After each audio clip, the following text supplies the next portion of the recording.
असम में जो भी बाढ़ आई है ना, ये कई लोगों की जिंदगियां बर्बाद कर दी है। अभी तक 68 लोगों की जान जा चुकी है। कंडीशन इतनी ज्यादा खराब हो चुकी है कि कई परिवार वालों को रात भर पेड़ पे ही गुजारना पड़ा।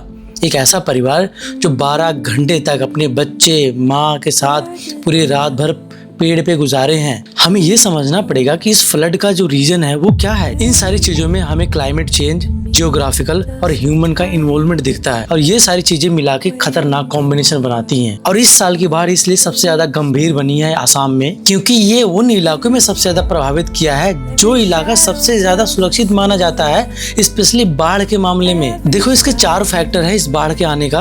पहला है, इस बार की जो बाढ़ है सिर्फ ब्रह्मपुत्र के ओवरफ्लो होने से नहीं आई है। इसका एक बड़ा कारण है कि जो असम के पास राज्य है, अरुणाचल प्रदेश, नागालैंड, इन सब जगहों में सबसे ज्यादा बारिश हुई है और इन राज्यों की पहाड़ियों से निकलने वाली सहायक नदियां जैसे दिखो, दिसंग और धनसिरी खतरे के निशान से काफी ऊपर बहने लगी, क्योंकि ब्रह्मपुत्र पहले से ही अपने मैक्सिमम कैपेसिटी से ऊपर थी और इसलिए इन नदियों का पानी आगे नहीं बढ़ सका और फिर ये पीछे के इलाकों में फैलकर बाढ़ के रूप में बन गया। दूसरा मेन कारण है कि क्लाइमेट चेंज और हाई इंटेंसिटी बारिश का। क्लाइमेट चेंज की वजह से मानसून का पैटर्न काफी तेजी से बदल रहा। पहले जो बारिश होती थी काफी लंबे समय तक धीरे धीरे होती थी, लेकिन अब कुछ ही दिनों में बारिश जो है काफी तेजी से बहुत ज्यादा हो जाती है और इस साल अपर असम में लगभग 500% से ज्यादा बारिश की रिकॉर्ड की गई है, जिससे ड्रेनेज सिस्टम और नदियां संभल नहीं पाई और इसी वजह से कई इलाकों में पानी जमा हो गया और बाढ़ का रूप ले लिया। तीसरा मेन रीजन है कि ब्रह्मपुत्र नदी हर साल हिमालय और अन्य पहाड़ी इलाकों से बहुत ज्यादा मिट्टी और रेत अपने साथ लेकर आती है। डिफॉरेस्टेशन यानी पहाड़ों पे लगातार पेड़ों की कटाई